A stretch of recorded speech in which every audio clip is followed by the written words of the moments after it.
ప్రజల ఇలవేలుపు భద్రకాళి అమ్మవారి ప్రధాన అర్చకులైనటువంటి ఆగమ సామ్రాట్ ఓరుగల్లు కేంద్రంగా మన భద్రకాళి అమ్మవారి ప్రధాన అర్చకులు ఆగమ సామ్రాట్ బ్రహ్మశ్రీ శేషయ్య గారి చేతుల మీదుగా ఆవిష్కరణ చేసుకుంటాం.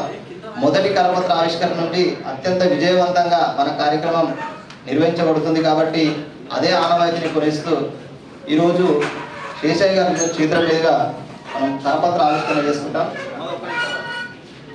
కరపత్రాన్ని ఆవిష్కరించాల్సిందే వారికి అందజేసి వారి మన వైభవాన్ని, మన సంస్కృతిని, మన వారసత్వాన్ని భావితరాలకు అందించడమే లక్ష్యంగా ఇండస్ ఫౌండేషన్ స్థాపించి మహాశివరాత్రి ఇది ఒక గొప్ప శైవ క్షేత్రం కాబట్టి మహాశివరాత్రిని అంగరంగ వైభవంగా నిర్వహించాలని మన ఇండస్ ఫౌండేషన్ ఆధ్వర్యంలో మహాశివరాత్రి తెలుగు రాష్ట్రాల్లోనే అతిపెద్ద మహాశివరాత్రి కార్యక్రమాన్ని, దేశంలోనే రెండవ అతిపెద్ద మహాశివరాత్రి కార్యక్రమాన్ని మన ఓరుగల్లు కేంద్రంగా మనం వైభవపేతంగా నిర్వహించుకోవడం జరుగుతుంది.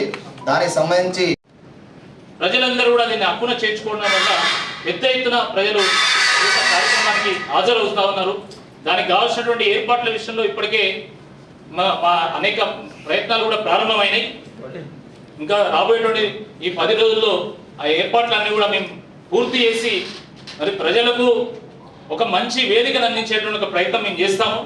ఈ కార్యక్రమం విజయవంతం కావడానికి ప్రధానంగా 3 కారణాలు. ఒకటి ఆ శివుడి యొక్క అనుగ్రహం. ఎందుకంటే శివుడి అనుగ్రహం అంటే శివుని అనుగ్రహం లేని చీమైనా ఉంటుందని చెప్పేసి, శివుడు ఆజ్ఞ లేని చీమైనా ఉంటుందని చెప్తూ ఉంటారు. ఈ కార్యక్రమం ఇంత విజయవంతమైందంటే తప్పకుండా ఆ శివుని యొక్క అనుగ్రహం ఉన్నదని మేము భావిస్తూ ఉన్నాము.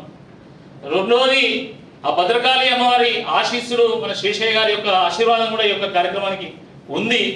మూడవది మన ఓరుగల్లు ప్రజలు దీన్ని హక్కున చేర్చుకున్నారు కాబట్టి ఈ కార్యక్రమం అంత అద్భుతంగా కొనసాగుతుంది. ఈ మూడింటికి తోడుగా మన మీడియా కూడా, ఎందుకంటే ఇది వరంగల్ కార్యక్రమం, మన కార్యక్రమం కాబట్టి మీడియా తన వంతు సహకారం అందించి ఈ కార్యక్రమం ప్రజలు తీసుకుపోయేటువంటి ఒక ప్రయత్నం చేస్తూ ఉంది కాబట్టి ఈ కార్యక్రమం ముందుకెళ్తుంది. కాబట్టి ఈ సంవత్సరం కూడా పెద్ద ఎత్తున మేము ఏర్పాట్లు చేస్తున్నాము.